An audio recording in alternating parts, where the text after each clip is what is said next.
Hello students, আমি আবার পরবর্তী বিষয় নিয়ে তোমাদের সামনে আবার কিন্তু হাজির হয়ে গেছি। গত পর্বে আমি আলোচনা করেছিলাম কি নিষেক প্রক্রিয়া। আমরা নিষেক প্রক্রিয়ায় কি দেখেছিলাম যে নিষেক সম্পূর্ণ হবার পর জাইগোট উৎপন্ন হলো। এবার জাইগোট থেকে কি হবে, অর্থাৎ জাইগোট থেকে ভ্রূণ উৎপন্ন হয় আমরা জানি।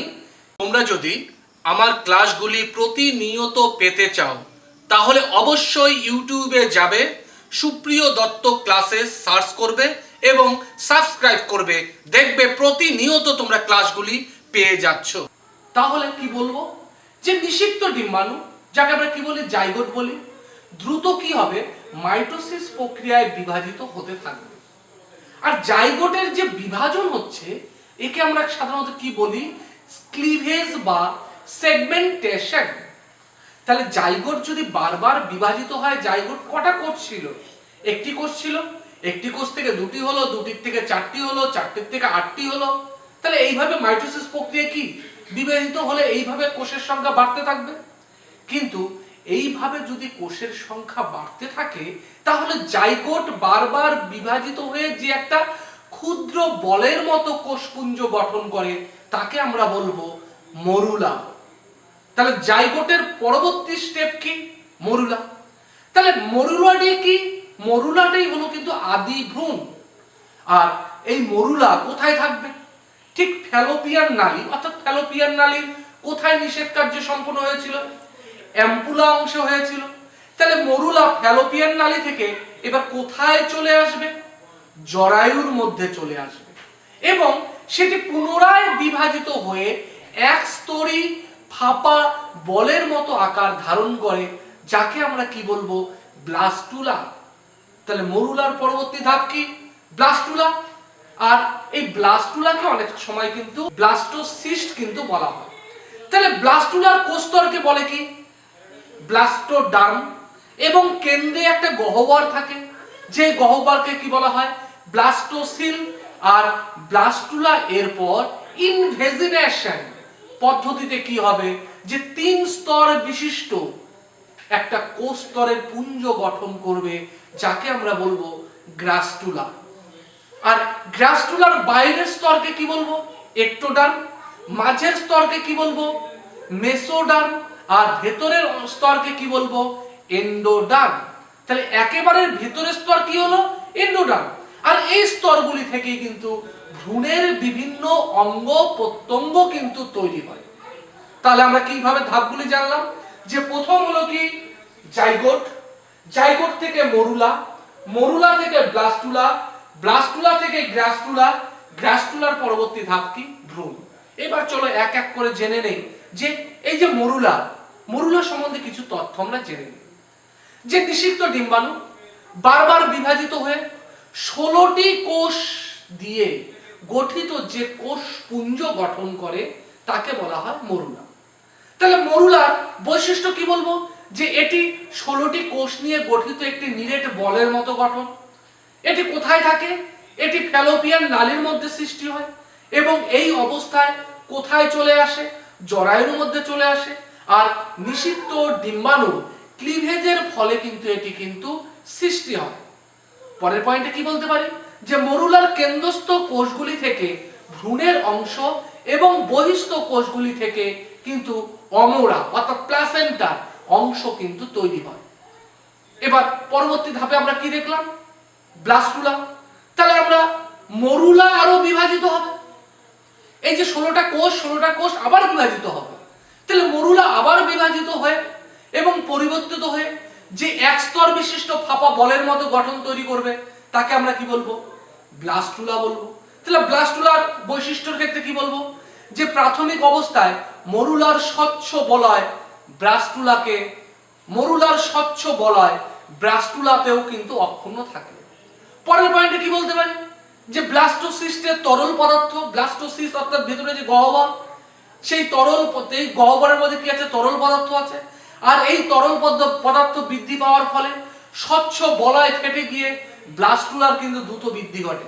আর এই ব্লাস্টুলা বা ব্লাস্টোসিস্ট জরায়ুর কিন্তু এন্ডোমেট্রিয়াম স্তরে কিন্তু কি হয় রোপিত হয়, অর্থাৎ তার সাথে যুক্ত থাকে। আর ব্লাস্টুলার বহিস্থ কোষগুচ্ছ থেকে ট্রোফোব্লাস্ট নামক একটি স্তর গঠিত হয়, যা থেকে কি ভিলি ও কোরিয়ন গঠিত হয়। অপরপক্ষে ব্লাস্টুলার অন্তঃস্থ কোষগুচ্ছ থেকে ভ্রূণের প্রধান অংশ গঠিত হয়। আর পরবর্তীতে কি আছে? গ্রাস্টুলা। তাহলে ব্লাস্টুলার অবিভাজিত কোষগুলো কি একটোডার্ম, মেসোডার্ম, এন্ডোডার্ম স্তরে বিভেদিত হয়ে যে ভ্রূণ গঠন করে তাকে গ্রাস্টুলা বলা হয়। বৈশিষ্ট্যের ক্ষেত্রে কি বলবো? যে গ্রাস্টুলার ক্ষেত্রে আমরা কি তিনটি স্তর দেখতে পেলাম, কি কি? Ectoderm, endoderm, mesoderm. 2 নম্বর পয়েন্ট আমরা কি বলতে পারি? যে এন্ডোডার্ম স্তর থেকে দেহের যে চামড়া অর্থাৎ দেহ চর্ম, স্নায়ুতন্ত্র, চক্ষু ও কর্ণের বিভিন্ন অংশ গঠিত হয়। 3 নম্বর পয়েন্ট কি বলতে পারি? মেসোডার্ম স্তর থেকে নোটোকর্ড, হৃৎপিণ্ড, পেশি, বৃক্ক, জলনগ্রন্থি এগুলো গঠিত হয়। আর এন্ডোডার্ম কোষস্তর থেকে কিন্তু পাকস্থলী, শ্বাসতন্ত্র, রেচনতন্ত্র এইগুলি গঠিত হয়। তাহলে বিভিন্ন অঙ্গ প্রত্যঙ্গ কিন্তু এই একটোডার্ম, এন্ডোডার্ম এবং মেসোডার্ম থেকে কিন্তু গঠিত হচ্ছে। তাহলে আমরা কি জানলাম? যে আদি ভ্রূণ মরুলা বিভিন্ন দশার মাধ্যমে অর্থাৎ ব্লাস্টুলা, গ্রাস্টুলা, ভ্রূণ এই সমস্ত দশার মধ্য দিয়ে কিসে রূপান্তরিত হলো? ভ্রূণে রূপান্তরিত হলো। আর ভ্রূণ জরায়ুর প্রাচীরের সঙ্গে কি নাভি রজ্জু দিয়ে কিন্তু কিছুটা ঝুলে অবস্থান করে এবং ফিটাল পর্দা অর্থাৎ এই যে জাইগোটটি অর্থাৎ যে ফিটালটা, সে ফিটালটা একটা পর্দা দ্বারা আবৃত থাকে। আর কি বলতে পারি? যে এই যে ভ্রূণ এবং ফিটাস এই দুটো আসলে জিনিস কি? যে অন্তঃসত্ত্বা অর্থাৎ গর্ভের সূচনাকালে নিষেক যে হলো সেই অবস্থা থেকে প্রথম 8 সপ্তাহ অর্থাৎ দ্বিতীয় মাস পর্যন্ত জরায়ুর মধ্যে অবস্থিত জীবকে কি বলা হয়? ভ্রূণ বা এমব্রায়ো। অপরপক্ষে এই যে 9 সপ্তাহ থেকে জন্ম হওয়া পর্যন্ত যে পরিণত ভ্রূণটি থাকে, যা কি হয়? পূর্ণাঙ্গ শিশুতে রূপান্তরিত হয়, তখন সেই অবস্থাটাকে আমরা কি বলবো? ফিটাস বলবো। এবার এই যে ভ্রূণ কিভাবে রোপিত হয়? অর্থাৎ নিষিক্ত ডিম্বাণু কিসে? ব্লাস্টোসিস্টে রূপান্তরিত হয়ে জরায়ুর গাত্রে অর্থাৎ জরায়ুর যে এন্ডোমেট্রিয়াম স্তর রয়েছে সেই এন্ডোমেট্রিয়াম স্তরের নির্দিষ্ট অঞ্চলে শিথিলভাবে প্রতিস্থাপিত হওয়ার পদ্ধতিকে বলা হয় কি? যে রোপণ বা ইমপ্ল্যান্টেশন। কখন রোপিত হয়?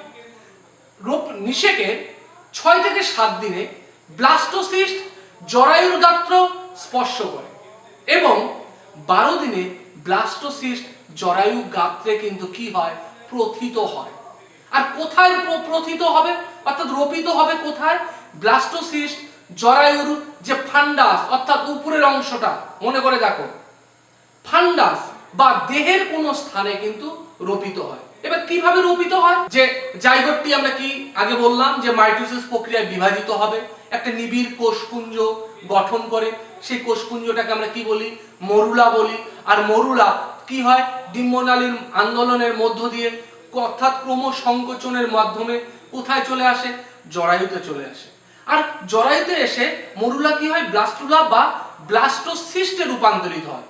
ডিম্বনালী থেকে জরায়ুতে আসতে কিন্তু 2-3 দিন কিন্তু সময় লাগে।